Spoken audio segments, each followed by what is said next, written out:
Well, I'm in my studio again this morning and just looking through my sketches and found this very interesting subject that I produced the drawing of in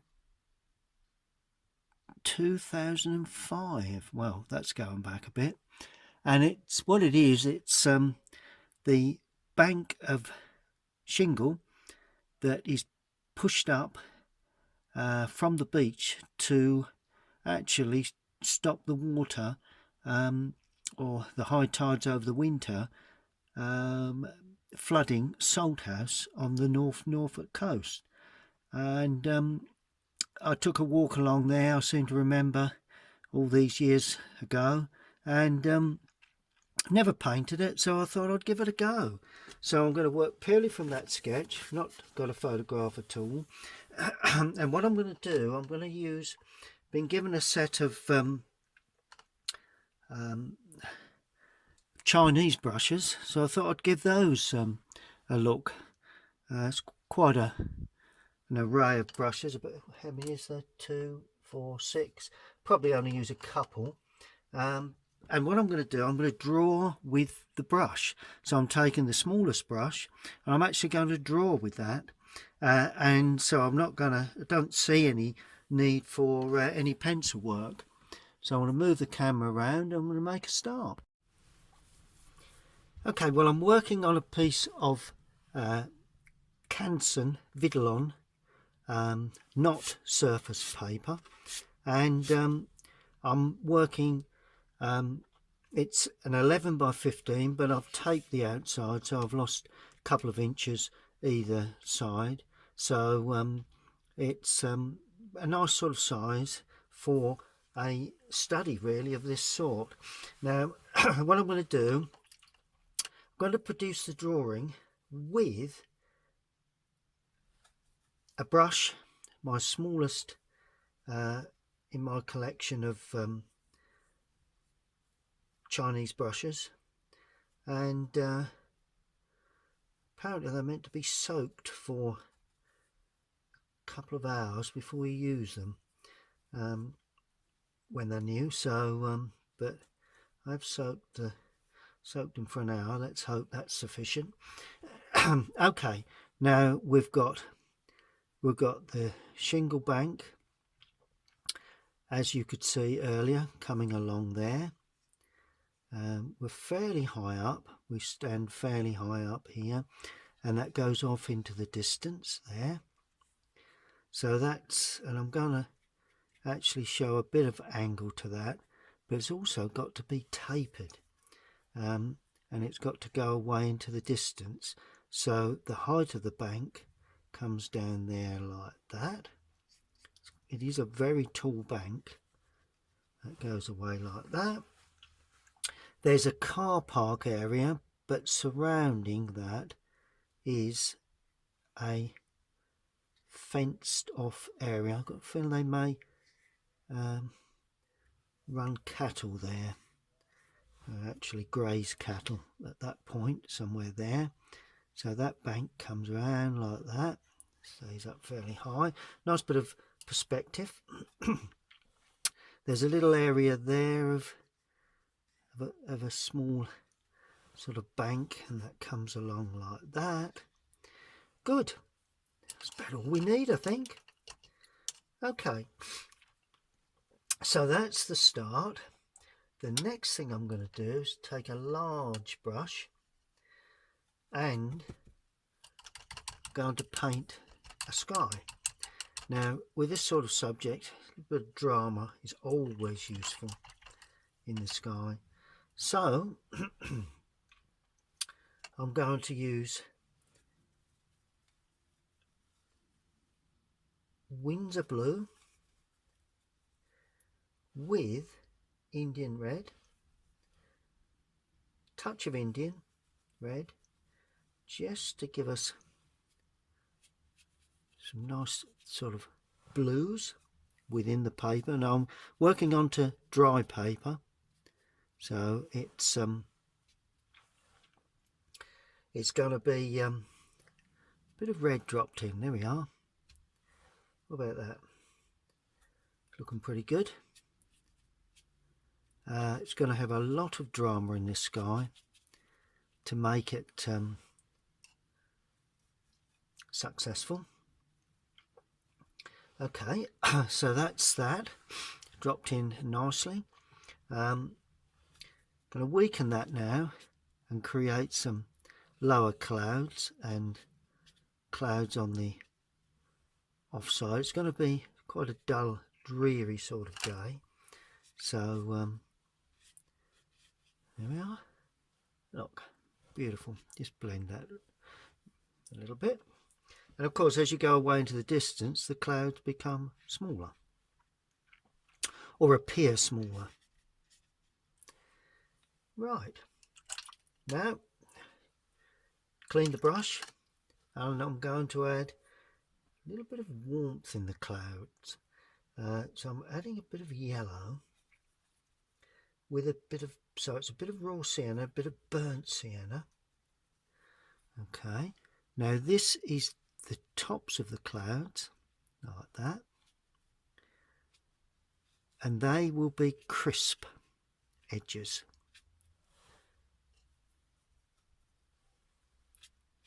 Nice crisp areas of cloud work. That's it, a little bit of running, always useful. A bit more yellow as we come down to the lower area, the underside, and the clouds get a bit smaller as we go away into the distance. Okay, now we have the real shadow sides. So I had plenty of red, not too much water, to the blue to make a nice sort of thundery sort of colour. And that's going to go on the underside there. It's going to go on the underside of that. At the underside of that. There. A bit round the top. Don't want this to just blend that together. Don't want too many gaps, but nice thundery sky. And then dropped in to the lower area, not leaving too many light areas in this lower part, because as you go away the clouds appear smaller, and that finishes along that edge of the bank. There we go. Yep, allow that to blend down. Just lift a little bit off here and there, a little bit of a puddle there, a little bit of a puddle there. Nice cloud work, that, I like that. And then we're going to put in some really strong stuff in a couple of places. Bit of a trademark of mine, this. Putting in some strong sort of reddy blues.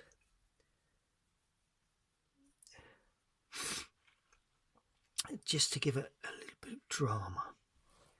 There we are, a little bit of alizarin gone in there as well. Always nice to ring the changes in places while it's still damp. That dropped in. Let it spread around.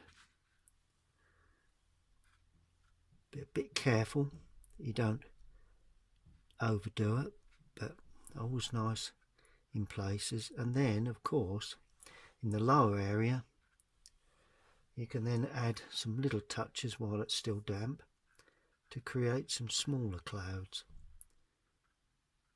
in the distance, and they run away quite nicely. But I'm not putting any, I don't think, along the horizon line. We'll leave that.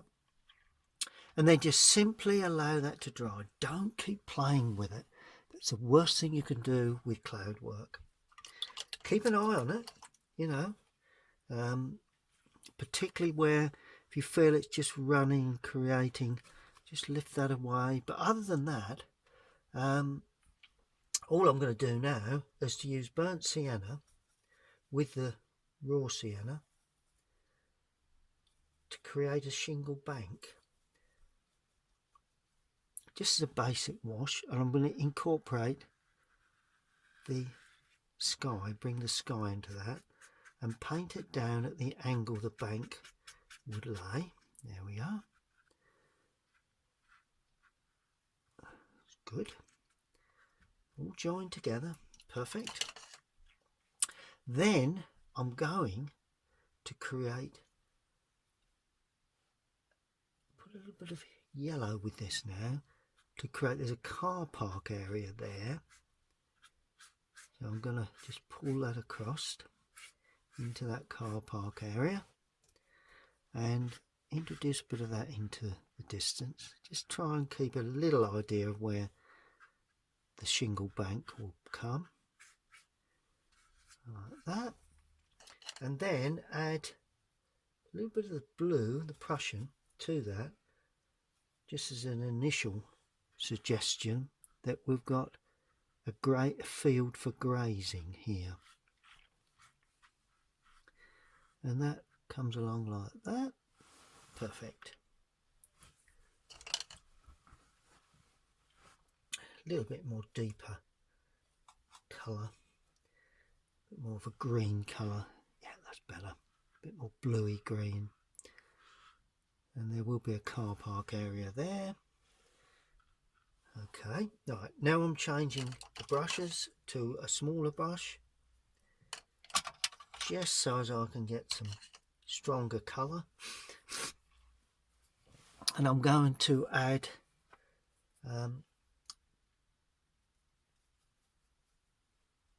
to that Prussian blue, or Windsor blue, going to add burnt sienna and a little bit of yellow, a little bit of cadmium, and that I hope will give me a nice deep green, because that is a sort of like a bank there, that greeny bank that stands up, and we're going to show the bottom of that bank. There is a little bit of greens along the bottom of the bank there, and some of them run up the bank. It all helps to give a bit of sense of where we're a little bit over the back there, a little bit of crispness at the base there. Here we are. So that will all help to give us a sense of where the bank sits. That's good. Yep. And then in the foreground we do have some puddles and a bit of a beach area, so I'm adding burnt umber now to that, and we're going to leave some white areas for sort of puddle work as we come forward. Nice puddle area there. So the white areas will probably be the puddles that are formed either from rain or any water seepage.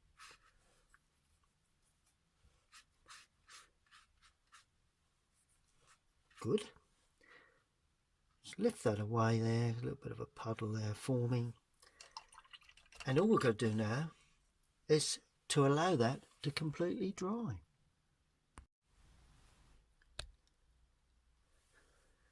Well, that's completely dry now, and so that's dried off very nicely.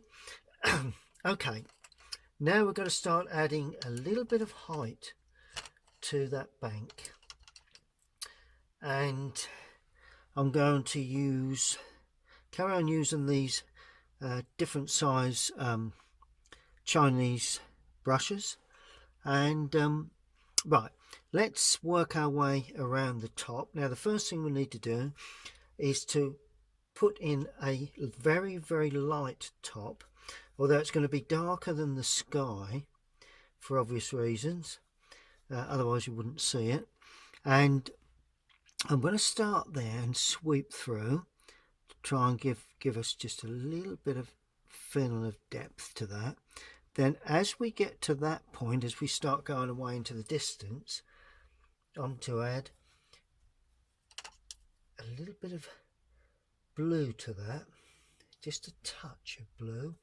That'll turn it slightly green to start. So it just gradually goes through to the green. Then completely blue. And I'm going to use ultramarine for this distant blue grey colour. A little bit stronger than that. Let's just add a little bit more colour to that. And that then I hope will give an indication of depth. That's what I'm looking for. Gradually bring it in and stick it away. Right, now we get the side of that. So we're looking at the gravelly area. So I'm going in with a bit of burnt sienna into that mix now, while it's still damp. And that should sort of, and that just goes away. We don't show too much there. Now we've got to try and get the turn of that bank. So now we use a bit more burnt umber to start with in this foreground area. There we are, gradually getting the feel of depth. Then we're going to add a bit of ultramarine to that as we go away to that area there. A bit more ultramarine to pick up that area there, and even more weaker there. There we go. And that gives us a lovely feel of depth to that bank. And it gets wider as it comes round. Okay, so the next thing we need to do is to pick up burnt umber. Okay, put that in there. A bit stronger burnt umber. There we go. And that gradually tapers off. And it comes around the side, a bit of a clump of that greenery there. So I'm just going to have to go around that. There we are, a little bit like that. And then a bit more burnt ultramarine with that. And this time we're going to stroke down to try and get the effect of that bank. With one or two little touches here and there. See the way we're getting depth to that bank with those little turns. Bring that down a little bit lower. So we've got the height of the bank, and then we've got the depth there. There we are. Now I'm using ultramarine with burnt umber. Just get that to turn just a little bit sooner than that. There we go. And then some real strong colour. Mainly burnt umber, a little bit of burnt sienna, yeah. And stroke that down here and there, just to try and get a feeling of depth to that, bit of height. Yeah, and that is the Shingle Bank. Put some greenery in there very shortly. And one or two little touches along the top as well, just to show the width of that top there. That'll all bleed in lovely. There we are.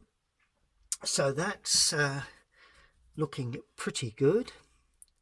Spread that out a little bit as it goes down. Good. Now we can allow that to completely dry. In fact, we don't want too much.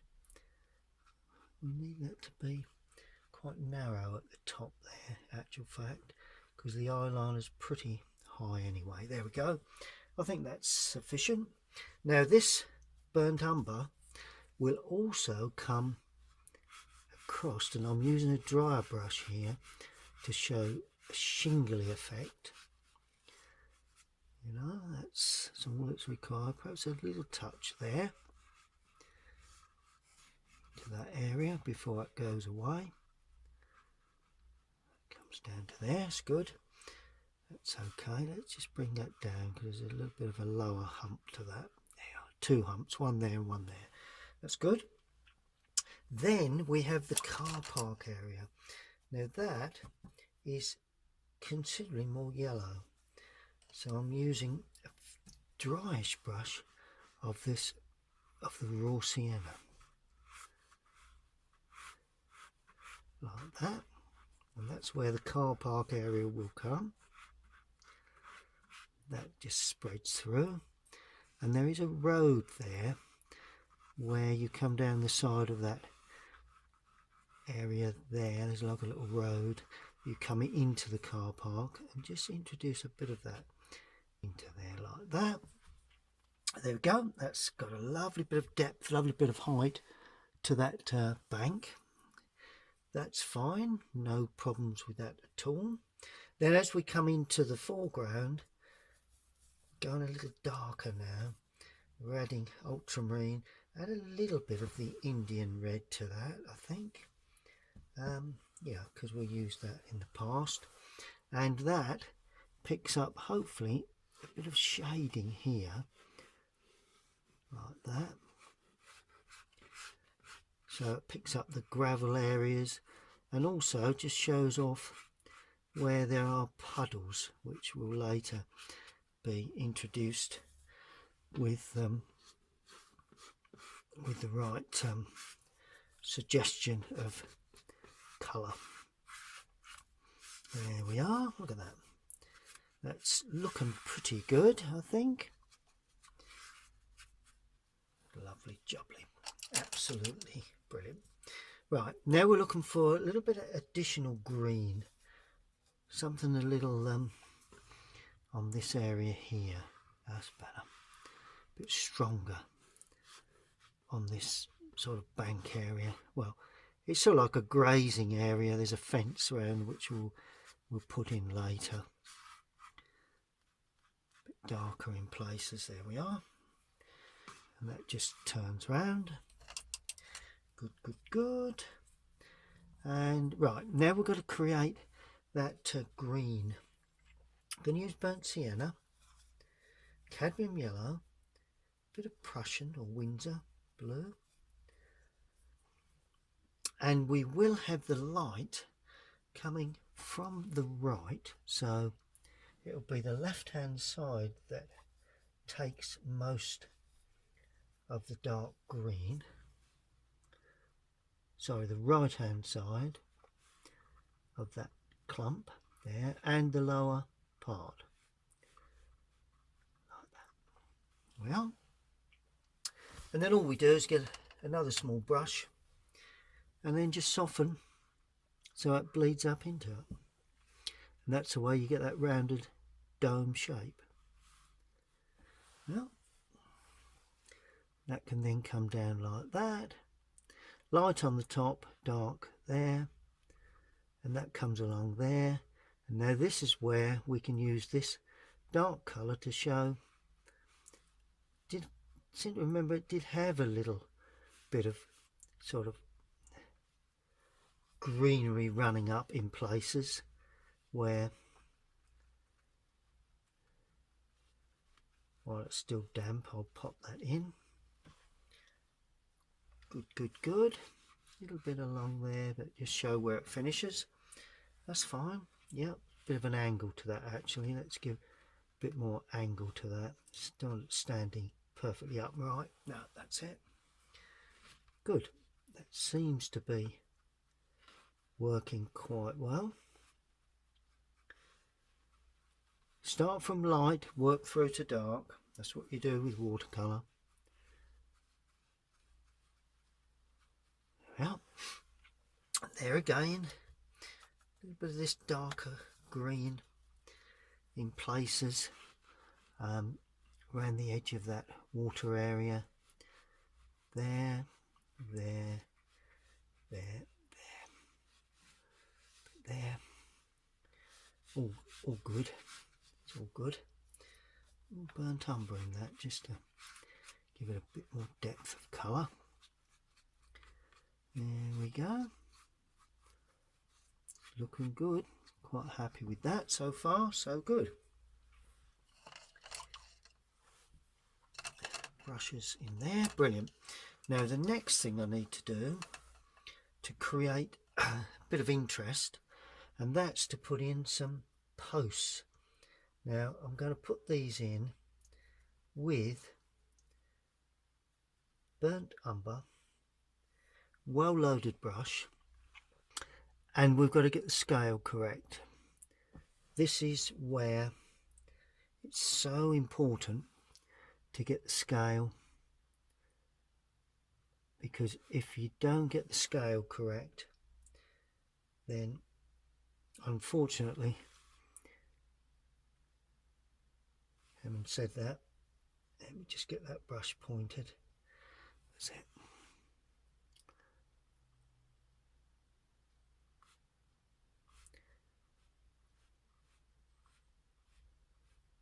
There we are.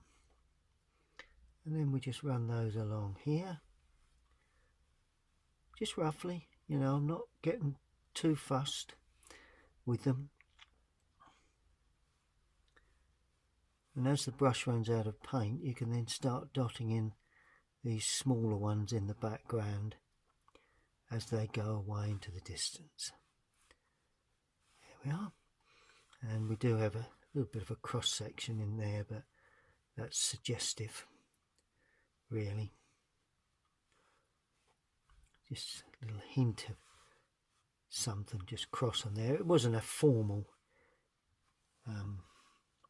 piece of fencing. It was quite not formal at all, really. Good. So that's that. That's all looking good. Right. Let me put in a little bit of this bluey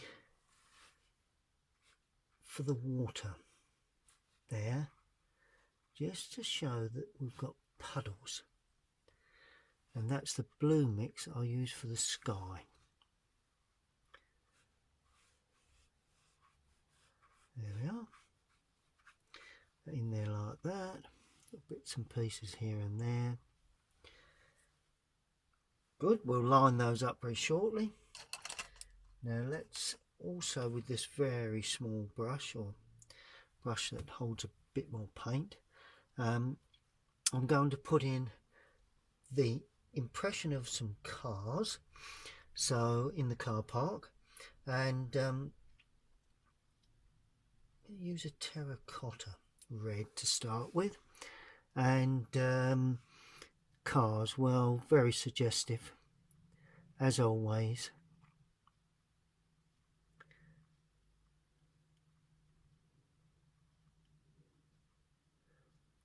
Tidy those up in a second. So that's one.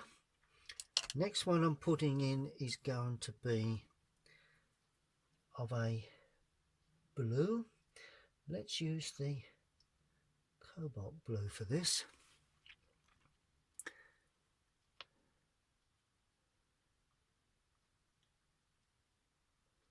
One there, and we'll have another one there.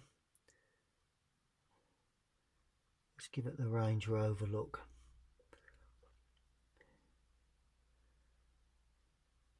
Lots of 4x4s up there. There we go.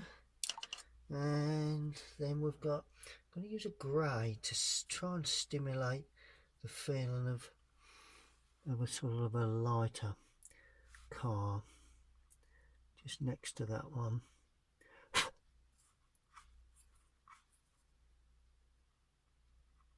That will show up when I put in the darker details. Good. Not putting too many in. Putting a black one in now, a very, very dark one. So just a blue and a brown. Plenty of blue, because that gives a black look to the car.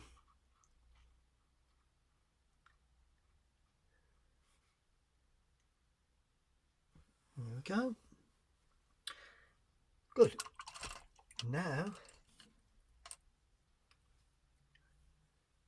I'm going to go in with, while that's drying off, I'm going to put in some figures along the top. Now this is going to be extremely dark as well, perhaps a little bit of colour to start with, so a little bit of red in there just to start with, because these figures will be to scale. You know, we've got to watch that we put them to scale.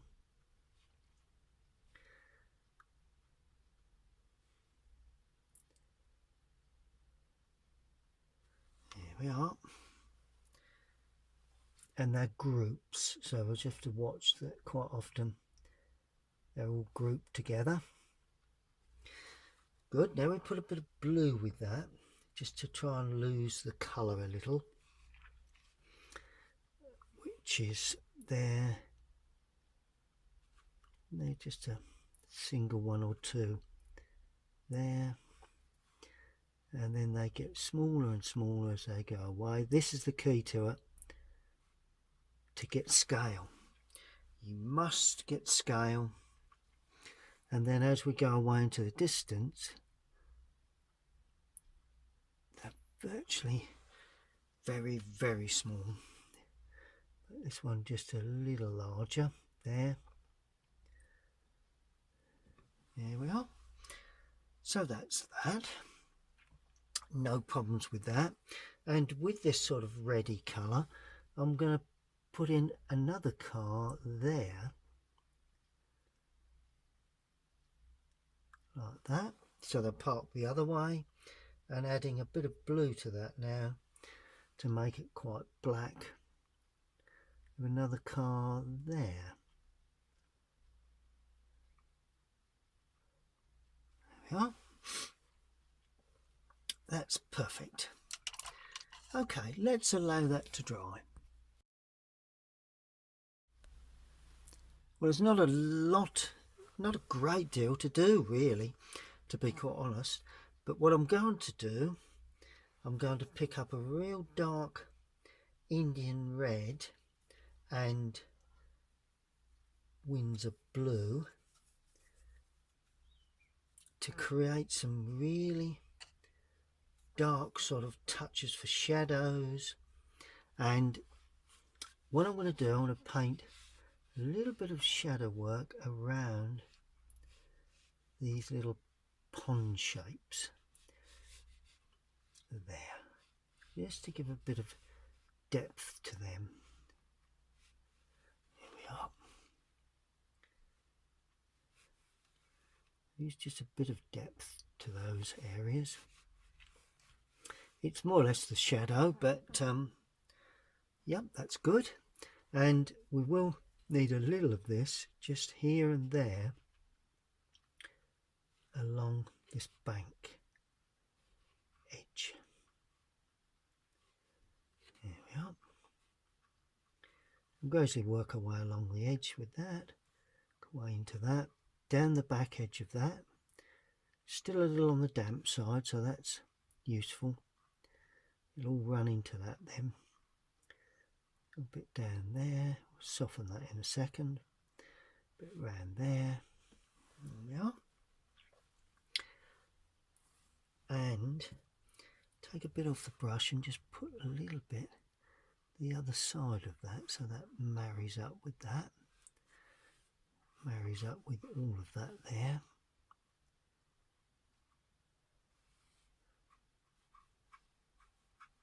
And then just gradually blend those in. Just stand at an angle and just lift a bit of that away, although as you can see it's blending in very, very nicely. That's it. And then we just run away into the distance there with a little bit, gradually losing the fennel of, to give a fennel of depth.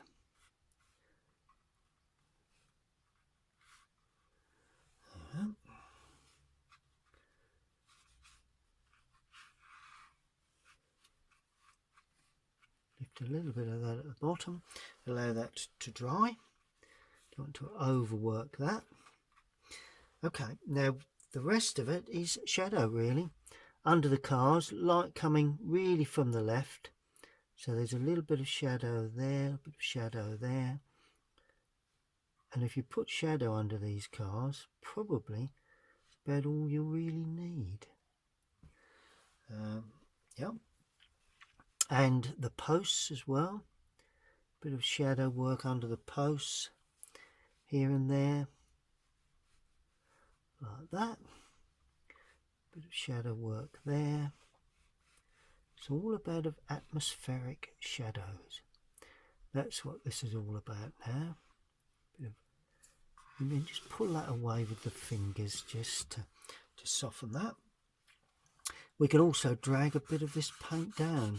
The fingers are used quite often in even watercolour to help blend things through. Just take this just to soften areas.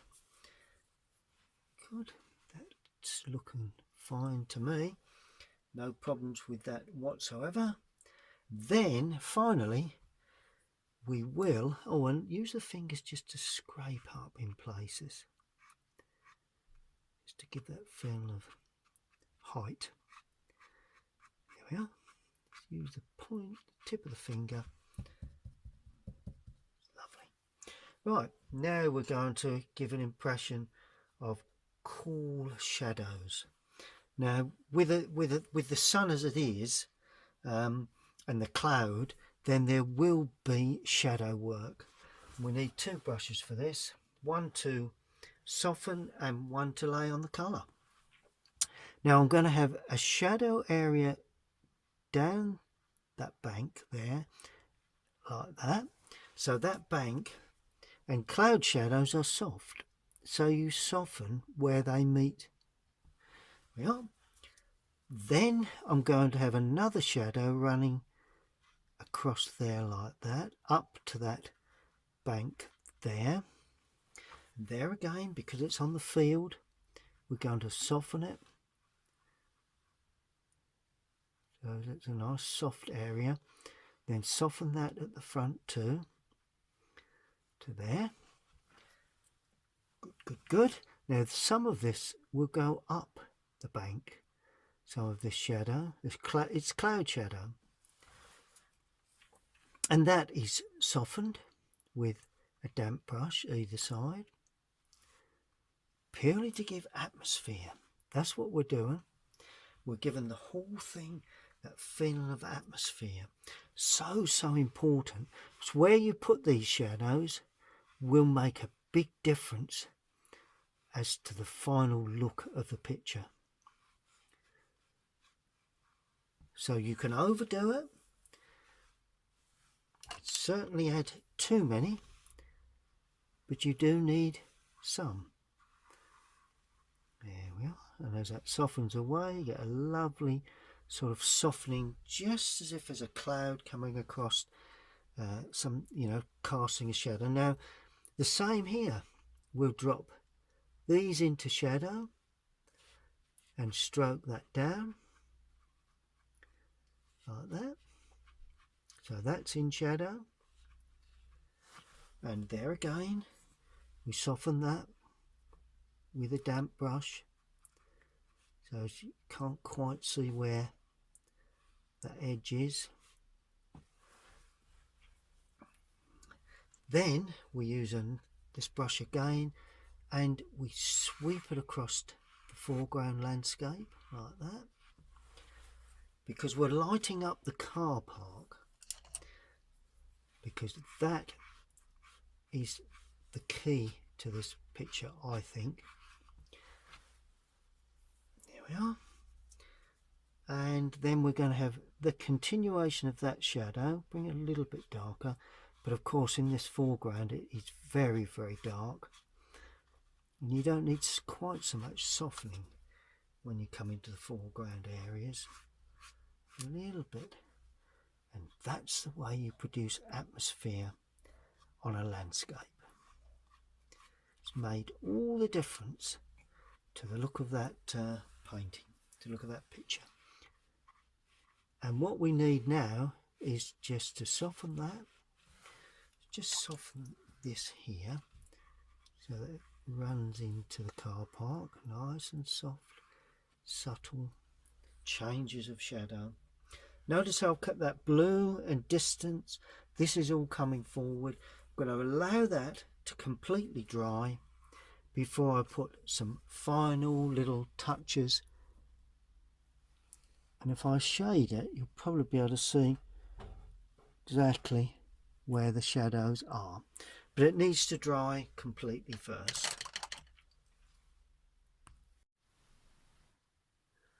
Now all it needs now is still damp, but it's just one or two little things I need to put in. Touch of the odd window, wheel and what have you to that. There's also going to be some figures here with shadow. So these are dropped in there. Let's try one there. That's it. Figure there perhaps. All kept extremely sort of, quite often they run dogs, so let's have a small dog there. That's fine, yeah. And then we just sharpen up areas, you know. Bottom edge there could take some attention, I think, with some red colour, just a little bit of red colour there, just to show the bottom of the beach where that comes down, just along this area here. Just because, as you can see, it's not completely dry yet, but which is nice.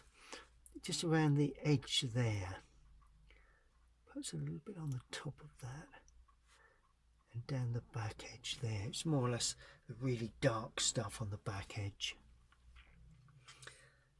Just with a dryish brush, and just a touch along that edge there, just to perhaps show a, you know, what it is I don't know, but it's probably something to do with the edge of the car park, which is always a useful thing to put in.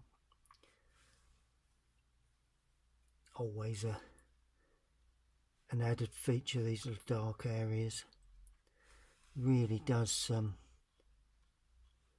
help to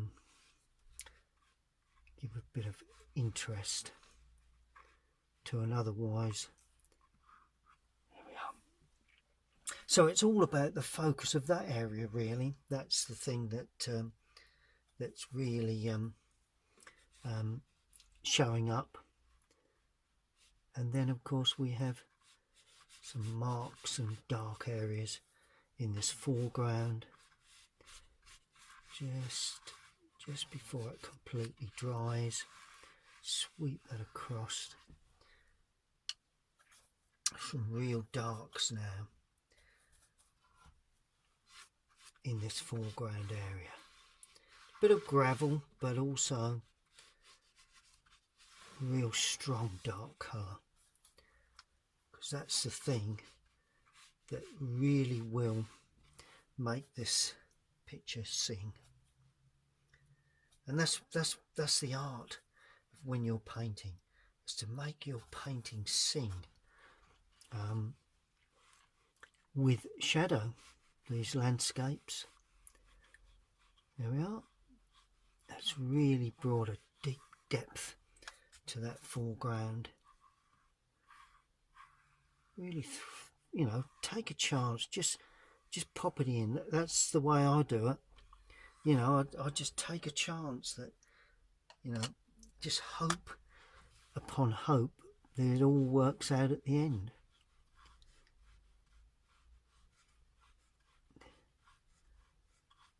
Would say not always successful, but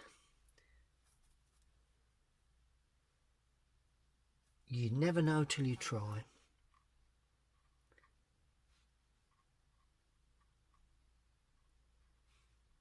There you go. Put some windows in there. I think they could be sufficient for showing cars.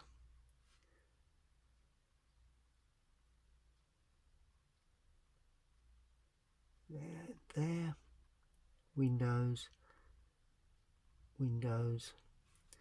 yeah. Good.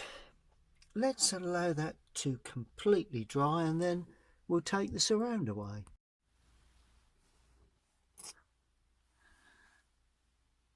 Well, there we have it. Just needs signing, and for this one, if I can just catch it before it completely dries, I'm going to sign it with the back of the brush scratching away the paint, which is also a good way of signing your work, and does need a couple of little finishing touches. And for that I'm going to use a dark blue grey. It's got a lovely bit of atmosphere here, and just need to pick up some really little dark touches. It really is these dark touches that give these scenes atmosphere, particularly just before they're dry. It's still not quite dry, but that's okay. That's working quite well. And of course must show the other side of that edge there, so I'm doing a little bit of lining really. All helps to give feeling of depth, and of course a little bit here so that we can see just where it finishes and as it comes round. There we are. Now we can soften that just with the finger. Good, that goes away nicely into the distance. Birds in the sky, well, these would be seagulls obviously, or birds of that type, and just got to be a bit careful where we put them. They don't want to be too large. That's probably the largest of any of them, making that just a little bit larger. There we are, that's one. Going to have one there, smaller one there. I'm going to have a series that just over the back here. It's a bit big really, but we'll go with it because it could be closer to us. Two there. Let's just put another couple here, and I'm having them flying at all different angles so that we can see they're diving around.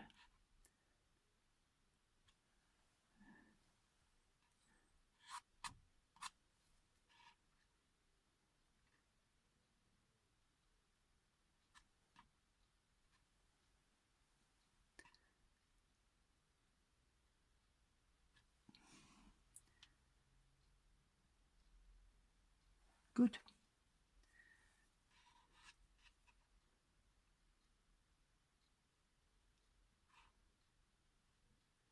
Just improve on the shape of these a little. Just a little cluster there. And just to show you what to do, I've made a mistake. So what we do, we take a flat brush, which is here, and we quickly rub them out like that. We then lift it away like that, allow that to completely dry, and we say that wasn't in the right position, so we'll put one here and another one there and another one there. There we are. So if you do put them in the wrong place, that's all you need to do. Okay, well, I hope you enjoyed that demonstration of how to create an atmospheric scene of the Shingle Bank, Salthouse in Norfolk.